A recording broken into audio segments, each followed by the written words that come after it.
You ask Tiger to solve. This deals with linear equations with one unknown. The final result is x equals -3.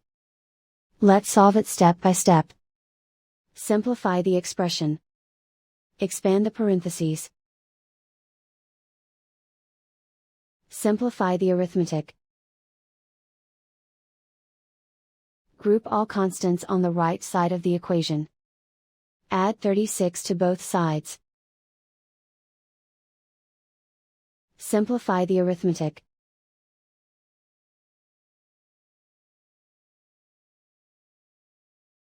Isolate the x. Divide both sides by 4. Simplify the fraction.